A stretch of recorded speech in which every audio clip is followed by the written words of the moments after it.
So if you own your own business, generally I think it's a good idea to have a Google Business account, and those are pretty easy to set up.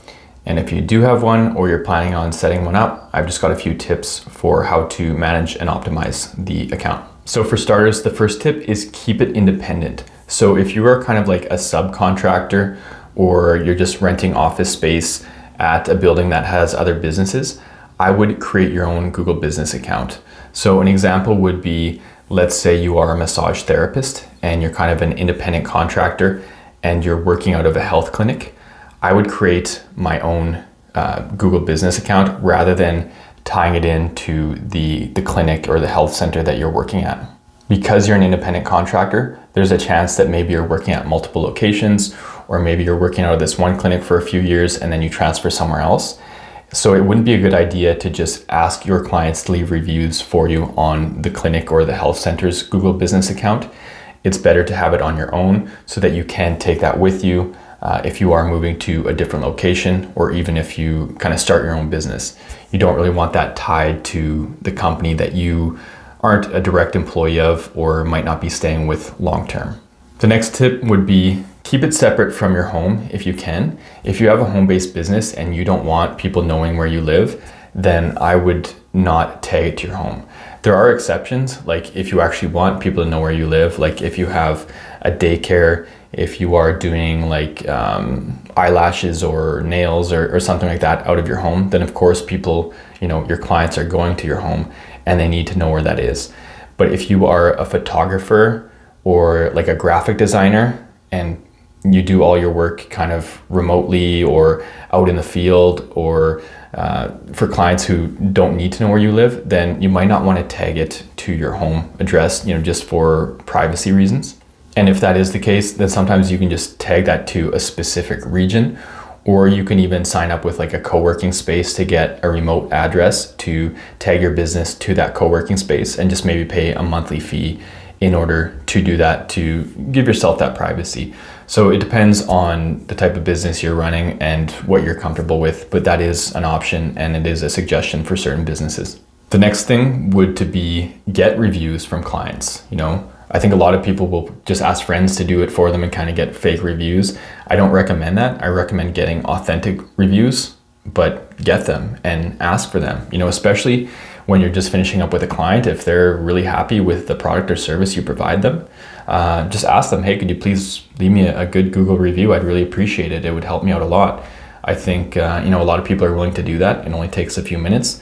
And it's good for you as a business owner to have that online credibility, to have that proof, testimonials from other clients. And I've seen some businesses not only ask their clients to leave reviews, but they sometimes even incentivize or reward them. So it can be a good idea to ask clients to do that. In my opinion, if I'm looking for a business and their Google Business account comes up and they have one review, I don't know, I kind of feel like I'm taking a risk by reaching out to them because they're not proven, they don't have much credibility, they don't have much traffic or online presence. The next tip would be to actually fill out the profile. So add information, add pictures, add your hours, add your location, link your website. You can even post kind of like you're posting on social media platforms onto your Google Business account. So fill out the information would be an important tip. The next thing would be add your contact information, or at least the contact information you want publicly facing, and link it to your website as well. For me, that's another thing. If I see a Google Business account that's not linked to a website, I kind of hesitate and think like, is this a real business? Are they active? Are they legitimate? Of course, it depends on the business. There are some businesses that do great and they don't have a website and they don't have a Google Business account. But I think in general, and it's becoming more and more important lately, is to have that online credibility and that online presence. Another thing is to link the account to your business email. So you might have like a personal Gmail account and then you might have a separate business email. Typically, I would recommend creating that Google Business account that's tied to your business email rather than to your personal. It's not really a big deal. You might want to have your business email as the main one and then your personal as the backup.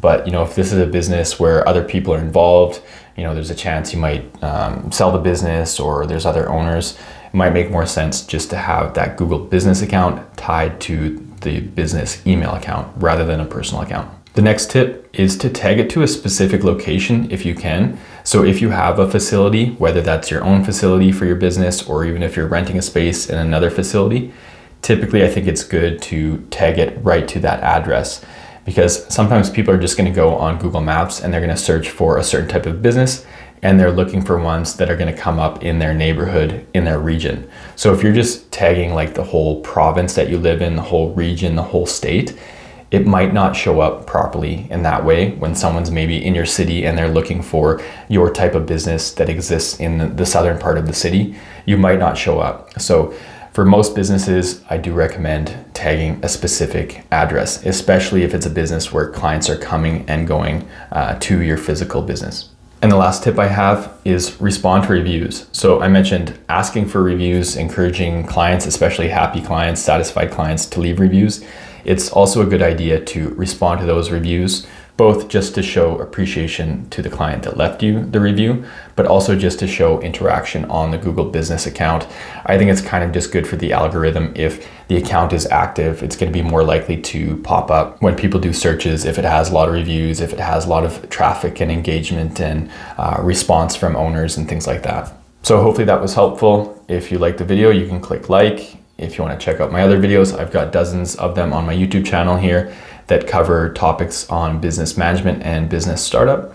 And if you have any other questions, feel free to just leave a comment in the comment section and I can respond there or even turn that into a video.